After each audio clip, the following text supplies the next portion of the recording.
नमस्कार परिवार के सभी साथियों को। मैं आपका साथी दीपक चौहान। साथियों, आज की जो वीडियो है बहुत इम्पोर्टेंट रहेगी, क्योंकि बहुत टाइम से एक चर्चा चल रही है 1 अगस्त 2025 से, जब से न्यू स्क्राइब गाइडलाइन आई है।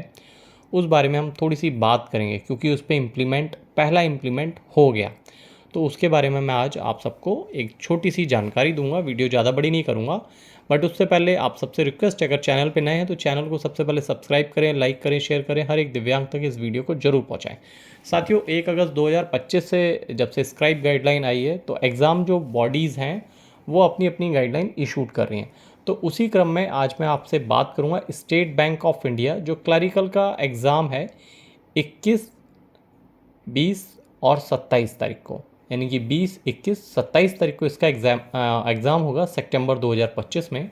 उस क्रम में बात करूँगा स्क्राइब को लेके। साथियों, इन्होंने स्क्राइब की गाइडलाइन पहले ही जारी कर दी थी, बट अब OTR का इन्होंने ऑप्शन लाइव कर दिया है। यानी कि हमारे सारे दिव्यांग साथी जो थे, जिन्होंने स्टेट बैंक का फॉर्म फिल किया था, उनके पास एक मेल आना स्टार्ट हो गई है स्क्राइब OTR को लेके। तो इस मुद्दे पे मैं आपसे बात करूंगा, क्योंकि उसमें बहुत सारे दिव्यांगजनों को कन्फ्यूज़न था।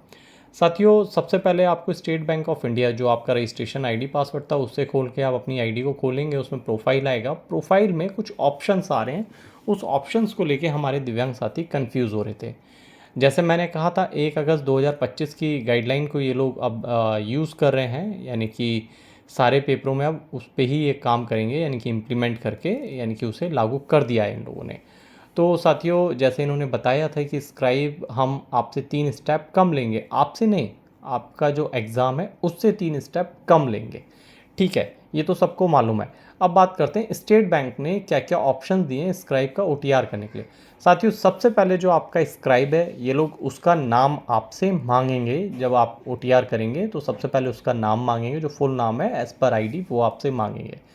सेकंड जो ऑप्शन आएगा चेक बॉक्स का, उसमें आपसे मांगेंगे कि आपका जो स्क्राइब है उसकी क्या आईडी है, आधार कार्ड, DL, पासपोर्ट, ये जो भी डॉक्यूमेंट्स उसके पास है, वैलिड डॉक्यूमेंट जो उन्होंने लिस्ट में दिया है, जो भी है उस पर आप टिक कीजिए। सेकंड, वो उसका नंबर मांगेंगे। जैसे कि आपने आधार पे टिक किया, तो फिर उसके बाद वो आधार का नंबर मांगेंगे। साथ ही यहाँ तक तो कॉन्सेप्ट समझ में आता है। अब आता है सेकंड, थर्ड ऑप्शन, कि इसमें कहेंगे ये लोग कि आप जो भी इन्फॉर्मेशन आप हमें दे रहे हैं वो करेक्ट है या नहीं, उसकी आप पुष्टि कीजिए। यहाँ तक भी ठीक है। उसके बाद चौथा जो इनबॉक्स आता है, उसमें जो आ रहा है वो स्क्राइब की एजुकेशन को लेके ये आपसे टिक मांगेगा। अब साथियों, मैं आज आपको समझाता हूँ इसमें आपको करना क्या है। अगर आपने ग्रेजुएशन लेवल का जो आपका ये एग्ज़ाम है क्लर्क का, इसमें इन्होंने पहले मेंशन कर दिया है कि हमें जो राइटर चाहिए होगा 2023 में उसका 10th कंप्लीट होना चाहिए, 2025 में उसका 12th कंप्लीट होना चाहिए। हम उसी राइटर को वैलिड करेंगे। अब इसमें एक चीज़ और छोटा सा क्लैच है, वो आप समझिएगा। जिन भी दिव्यांग साथी जो स्क्राइब यूज़ करेंगे, अगर उनका स्क्राइब कोई ऐसी एजुकेशन ले रहा है just like BTech, BTech actually 4 साल का होता है, ग्रेजुएशन में BSc 4 साल की होती है किसी किसी यूनिवर्सिटी में। अगर आपका स्क्राइब अगर 4 साल का कोई कोर्स कर रहा है, तो ये उसका एजुकेशन जो मांगेंगे, 12th क्लास पास होना चाहिए इसका 2024 में। अगर आप 2024 में अपने स्क्राइब का टिक कर रहे हैं, तो वैलिड डॉक्यूमेंट्स के तौर पे आपको अपने स्क्राइब का, यानी कि अगर वो बीटेक सेकेंड ईयर में है रनिंग में, तो आपको पार्ट 1 की डिग्री लेके जानी है। डिग्री का मतलब आपको मार्कशीट लेके जानी है। और हाँ, फिर से मैं बताऊंगा, 10th क्लास चाहिए 2023 का, 12th क्लास चाहिए इन्हें 2024 का। अगर आपका स्क्राइब ग्रेजुएशन में है, वो भी 4th ईयर वाले में, जो 4th ईयर के कोर्सेस होते हैं, तो उसका जो आप 12th टिक करेंगे वो 2024 टिक करेंगे। आप जब 24 टिक कर देंगे तो आपको मार्कशीट चाहिए होगी, जो कि आपको अपने एग्ज़ाम सेंटर पे लेके जानी है। जो भी एजुकेशन आप उसकी टिक कर रहे हैं, वो आप एग्ज़ाम सेंटर पे लेके जाएंगे अपने स्क्राइब की।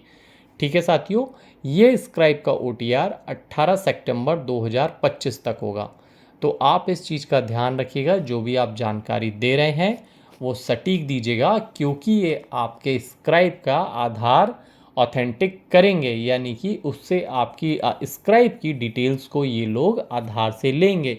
क्योंकि आधार पे जितनी भी हमारी एजुकेशंस की डिटेल है या डीएल है, पैन कार्ड है, सब कुछ तो लिंक हो गया है। तो उससे ऑलरेडी वो डिटेल्स स्टेट बैंक के पास आ जाएगी, यानी कि स्टेट बैंक आपके स्क्राइब की केवाईसी करेगा। ठीक है साथियों, तो आप इस चीज़ का ध्यान रखें। 2023 10th क्लास पास होना चाहिए, और अगर 12th है तो 2025 में होना चाहिए। और अगर आपका स्क्राइब बीटेक या 4 साल का कोई सा भी ग्रेजुएशन वाला कोर्स कर रहा है तो उसका 12th 2024 running degree, running marksheet आपको साथ में एग्ज़ाम सेंटर पे लेके जानी। लास्ट डेट 18 सितंबर है। 20 तारीख को इसका पेपर होगा, 21 तारीख को, 27 तारीख को state bank of India clerk का पेपर होगा। तो अब इन्होंने ये गाइडलाइन लागू कर दी है, इस गाइडलाइन पे ही काम होगा और इसी पे ही आप सबको पेपर देने। यही छोटी सी जानकारी आप सबके लिए मैं लेके आया था। मैं आपका साथी दीपक चौहान। जय हिंद, जय भारत।